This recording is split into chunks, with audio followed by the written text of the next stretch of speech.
کے جواب دے. نعرہ تحقیق لگے, سینے کا زور لگا کر کے جواب پتہ چل جائے. آج غلام علی مصطفیٰ نبی پاک کے میلاد میں تشریف لائے ہیں اور خواجہ خواجگان کے عرس میں تشریف لائے ہیں. نعرہ تکبیر, نعرہ رسالت, نعرہ تحقیق, نعرہ حیدری, مصطفیٰ کا ہم سفر, نعرہ غوثیہ, حسن علیہ موڑا شریف, حسن علیہ موڑا شریف, حسن علیہ موڑا شریف.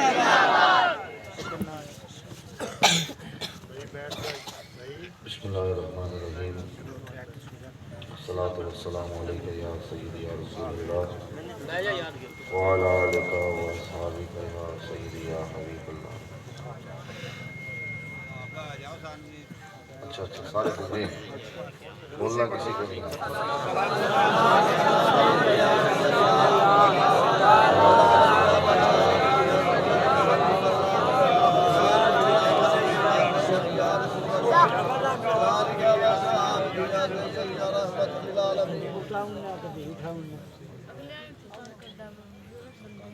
نبی کے درود کا جب اول تو کہا نہیں جانا چاہیے, ہمیں خود ہی پڑھ لینا چاہیے.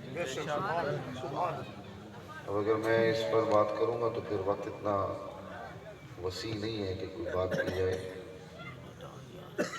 مجھ سے پہلے ہمارے بڑے پیارے دوست صاحبان, فاضل نوجوانان نے بڑے اثر انداز سے اپنی حاضری لگائی اور حضور سید دو عالم نور مجسم خاتم الانبیاء محمد رسول اللہ صلی اللہ علیہ وسلم کی شان اور حضور کی کا سفر معراج, حضور کی شان معراج ہماری سماعتوں کی نظر کی, ہمارے قلوب و اذہان کو منور و معطر فرمایا. مجھے مختلف ساتھیوں نے مختلف موضوعات پر معروضات پیش کرنے کے لیے حکم فرمایا. میں سوچتا رہا کہ کیا بولے کیا نہ بولے. دور بڑا پرفتن ہے اور ہماری سمجھیں جو ہے نا وہ بڑی عجیب سی ہوتی جا رہی ہیں, شعور کی کمی ہوگی. میں صرف اتنا کہوں گا, ہم تقابل کرانے لگ گئے ان لوگوں کا جو مصطفیٰ کی بارگاہ کے مقبول تھے. بس اتنی سی بات پلے باندھ رہے ہیں, جس کو حضور نے پسند کر لیا وہ ہمارے سر خطا ہے. تو تقابل اور مقابلہ جو ہے وہ ہماری کوئی اوقات کے ساتھ اتنی ہے نہیں, نہ کہ ہم کوئی عالم و فاضل ہیں. تو جو حضور کے منظور نظر ہو گئے, حضور کے منظور ہو گئے, حضور کو پسند آ گئے, حضور کی بارگاہ مقدسہ کے مقبول ہو گئے, ان جیسی شانیں تو کسی کی ہو ہی نہیں سکتی.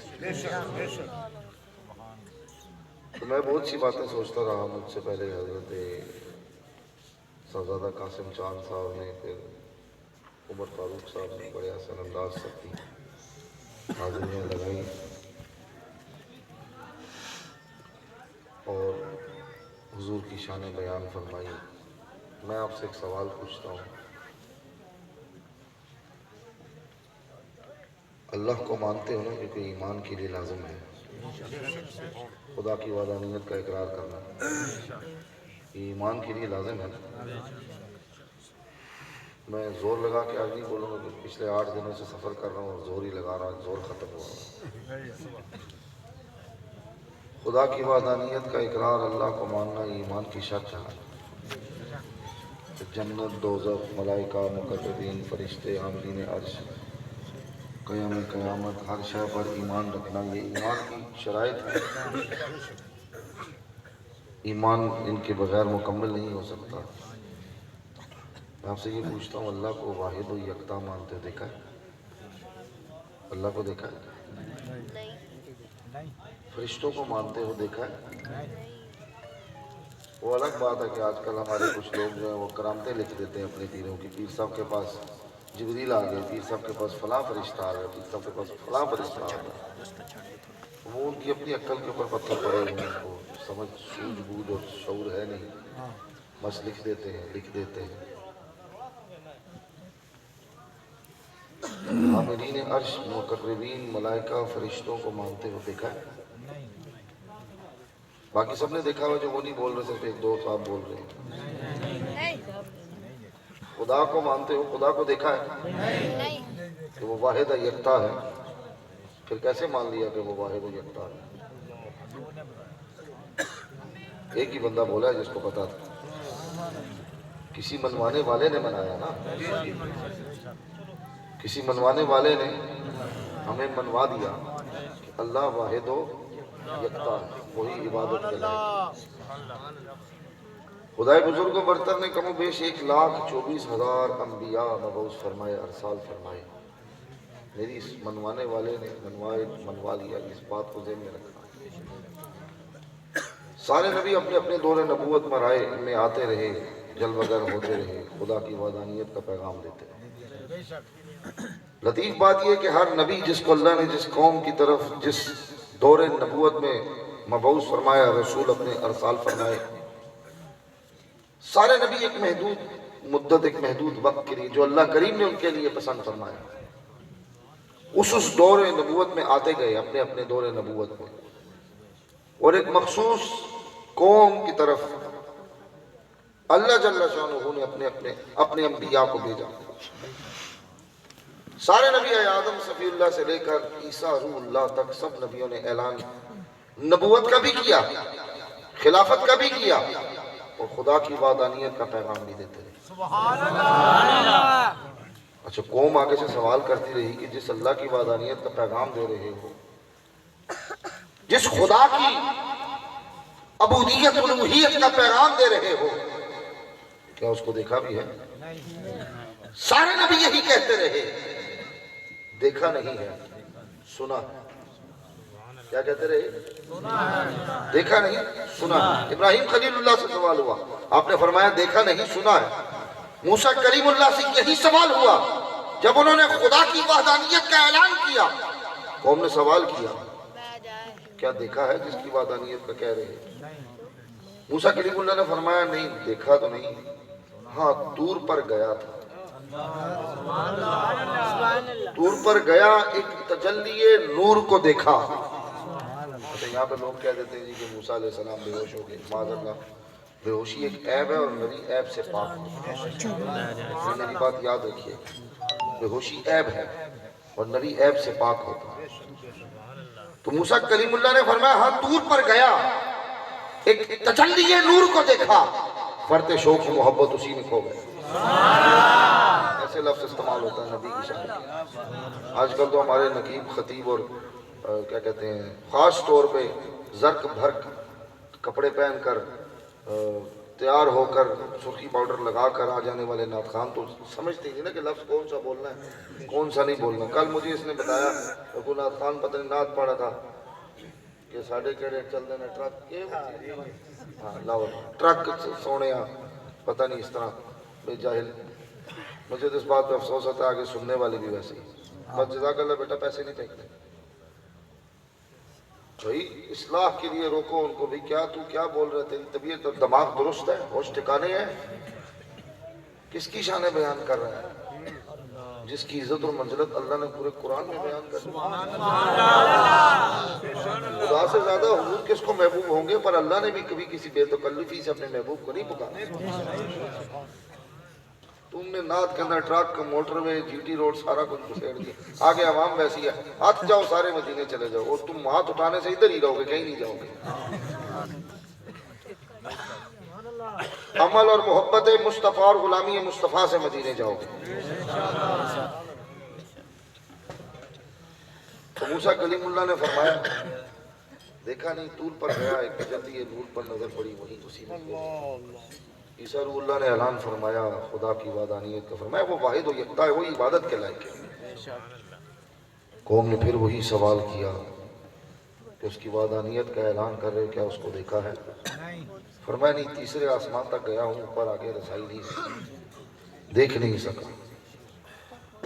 پھر باری اس ذات کی آئی، اس ہستی کی آئی، اس مقصود کائنات شان کائنات کی جس پہ رب ذوالجلال نے نبوت کی انتہا فرما دی، محبت کی انتہا فرما دی، محبوبیت کی انتہا فرما دی، دل ربائی اور زیبائی کی انتہا فرما دی۔ حضور نے بھی یہی اعلان فرمایا کہ خدا واحد ہے، یکتا ہے، وہی عبادت کے لائق ہے۔ جن کے سامنے یہ اعلان فرمایا گیا انہوں نے بھی یہی سوال کیا، جس کی وحدانیت کا اعلان فرما رہے ہیں، کیا اس واحد و یکتا کو دیکھا ہے؟ میں قربان جاؤں، میرے آقا نے فرمایا ارے دیکھا ہے تو کہہ رہا ہوں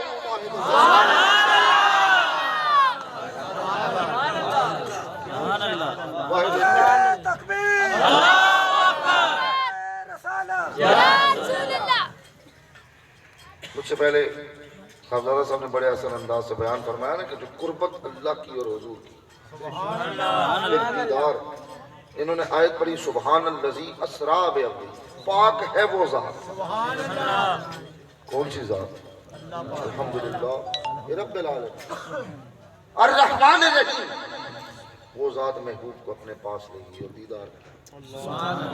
تو حضور نے فرمایا ہاں دیکھا ہے تو کہہ رہا ہوں وہ واحد ہو یکتا۔ تو یہ جلیل منصب اللہ نے اپنے محبوب کو عطا فرمایا۔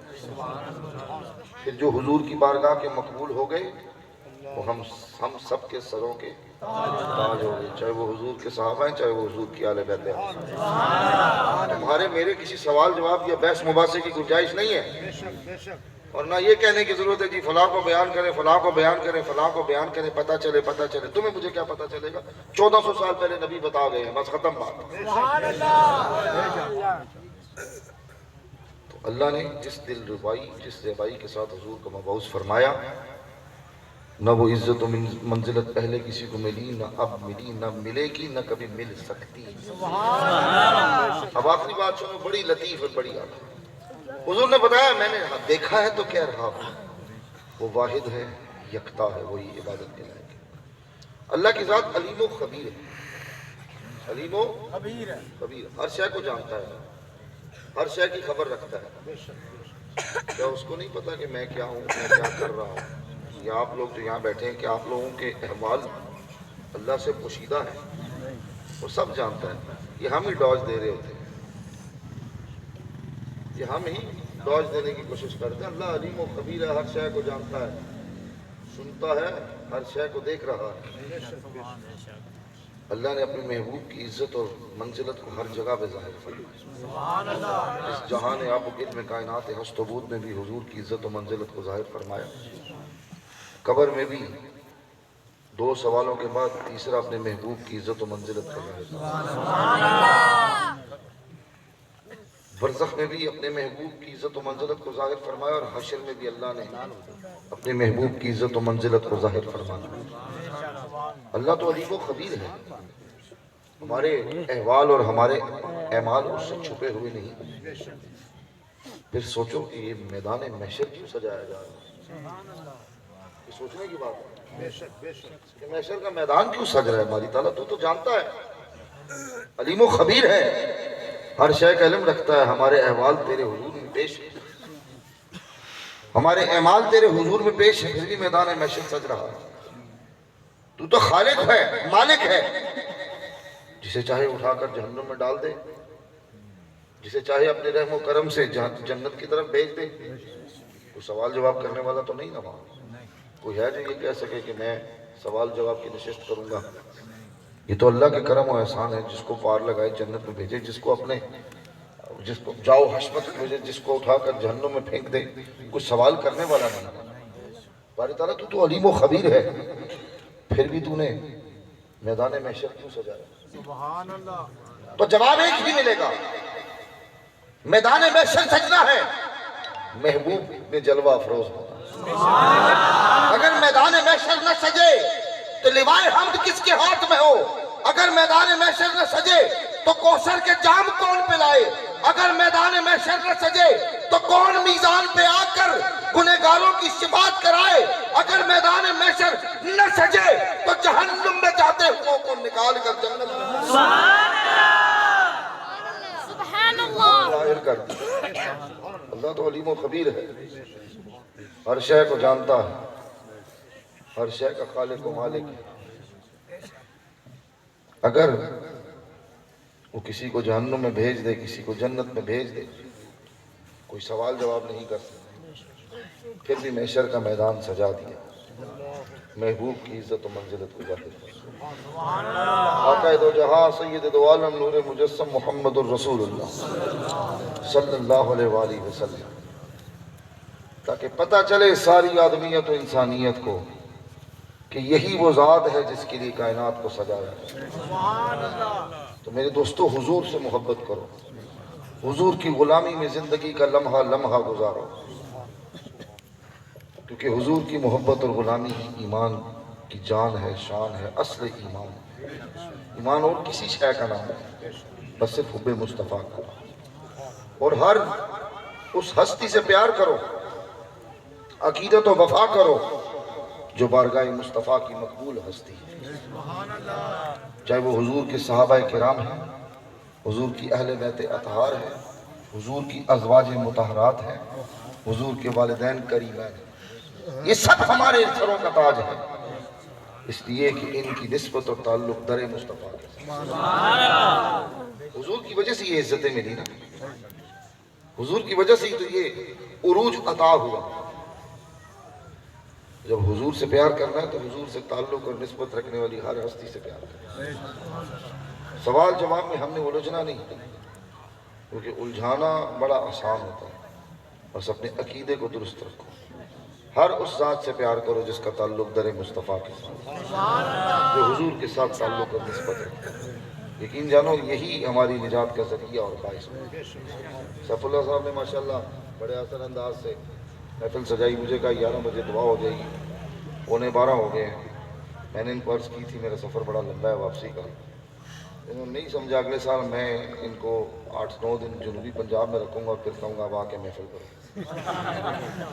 پھر ان کو پتہ چلے گا کتنے 20 کے 100 ہوتے ہیں۔ بہرحال یہ تو ویسے ہی میں نے عذرائے تفنن آپ سے کہہ دیا، بڑی محبت کے ساتھ انہوں نے یہ بزم سجائی، اور اللہ کریم سیف اللہ صاحب کے علم میں، عمل میں اور فیض میں برکتیں عطا فرمائے۔ آمین۔ جتنے بھی قاسمیہ فورس والے نوجوان ساتھی ہیں اور جتنے بھی مریدین اور متعلقین دربار عالیہ موہڑا شریف محبین ہیں، اور دیگر جتنے ان کے رفقا ہیں جنہوں نے اس بزم کو سجانے میں معاونت فرمائی، خدا ان کی بھی حاضریاں قبول فرمائے۔ اور اپنے ایمان اور عقائد کو درست رکھو، جہاں کہیں کچھ غلط ہوتا ہوا دیکھو نا اور اپنی سمجھ میں آ رہا ہو کہ غلط ہو رہا ہے تو اس کی اصلاح کرنے کی جرت پیدا کرو اندر، اپنے اخلاقی جرت۔ ضروری نہیں کہ پیر صاحب آ گئے ہیں اسٹیج پر بیٹھ گئے ہیں بیان کر رہے ہیں تو جو پیر صاحب فرما رہے ہیں وہی صحیح ہے۔ اپنی فہم و فراست کو دیکھو کہ جو وہ بات کر رہے ہیں کہ اس کی کوئی بنیاد بھی ہے، اس کی حقیقت بھی ہے۔ اور خدا رہا یہ جب ڈرامے باز نعت خان اچھلنا شروع ہو جاتے ہیں نا، اچھل اچھل کر، مجھے تو اس بات پر بڑی حیرت ہے کہ مجھے آج تک کوئی نعت خان جناب صاحب یہ جا نہیں لبا جس نعت پڑھی ہوئے تھے آخیا ہوا کہ حضور میں آگے نہیں جانا، میں نے ادھر ہی بیٹھا۔ اس طرح آج تک کوئی ایک بھی نہ لبا جس بھی نعت پڑھی آخر جناب ہماری ایک اور جگہ حاضری ہے جی، میں اجازت ہو گئی، جس نے نعت پڑھی بس حاضری مقصود تھی۔ کیوں؟ باقی ہم سارے ادھر کیا کرنے آئے ہیں؟ ہم بھی حاضری لگانے ہیں، بس نعت پڑھی ٹک ماری وہ گئے۔ پھر ہمارے نقیب آج کل شکر الحمدللہ آج تو ایک بارش سلجھے ہوئے آدمی نے یہاں پہ نقابت فرمائی، ورنہ ہمارے اکثر نقیب آہا ہا بس لوگ مست ہوئے ہوئے، پتہ ہی نہیں وہ کیا بول رہا ہے یا بک رہا ہے، غیر متوازن شعر۔ پھر ان کو کہہ دو نا کہ یار کوئی مدلل قسم کا کلام پڑھو، اعلیٰ حضرت کا پڑھو، نہیں آتا۔ مولانا عبد الرحمن جامی تو بہت دور کی بات ہے نا جی، رومی بہت دور کی بات ہے، سعدی بہت دور کی بات ہے، علامہ اقبال بھی دور کی بات ہے، اعلیٰ حضرت بھی دور کی بات ہے۔ اس دور میں بڑے بڑے اعلیٰ شاعر گزرے، نہیں آتا جی۔ کیوں؟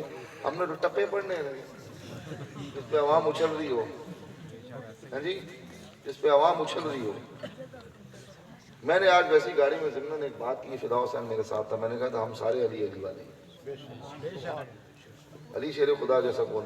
میں نے کہا یار یہ جتنے زیادہ ہم لوگ نعرے لگاتے ہیں، کسی ایک بہت کسی نقیب سے پوچھیں یہ بتا کہ یہ جو خوبصورت نصاب عربی کا لکھا گیا جو درس نظامی پڑھایا جاتا ہے، یہ مجھے ایک بات تو بتا دو، دینی مذہبی آدمی ہے نا، مذہب سے تمہارا تعلق ہے، یہ بتاؤ کہ یہ جو درس نظامی پڑھایا جاتا ہے مولا کائنات کا اس کے اوپر ایک بہت بڑا احسان ہے، وہ کون سا ہے؟ آپ نے کون سے قواعد، آپ نے کون سے اصول مرتب فرمائے؟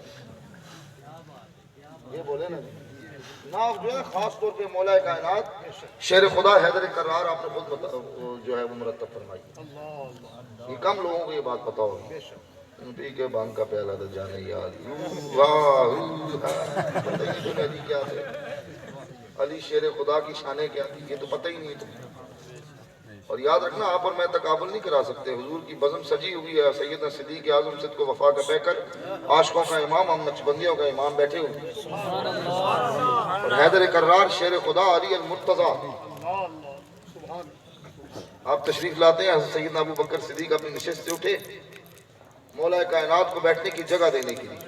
حضور نے فرمایا بے شک عزت والے ہی عزت والوں کی عزت کو سمجھتے ہیں. اس کے بعد اپنے پلے میں ڈال لو اس زبان نے کہہ دیا جس نے ہمیں اللہ کا قرآن بتایا, ورنہ بات لمبی ہو جائے گی. قرآن نہ کسی نے لانے والے کو دیکھا نہ بھیجنے والے کو دیکھا, زبان مصطفیٰ نے کہہ دیا قرآن ہے. اس زبان سے ادا ہو گیا عزت والے ہی عزت والوں کی عزت کو. تو جنہیں رسول خدا عزت والا کہہ دیں تو میں کون ہوں ان کے بارے میں بک بک کریں. صلوات و سلام کے لیے مصطفیٰ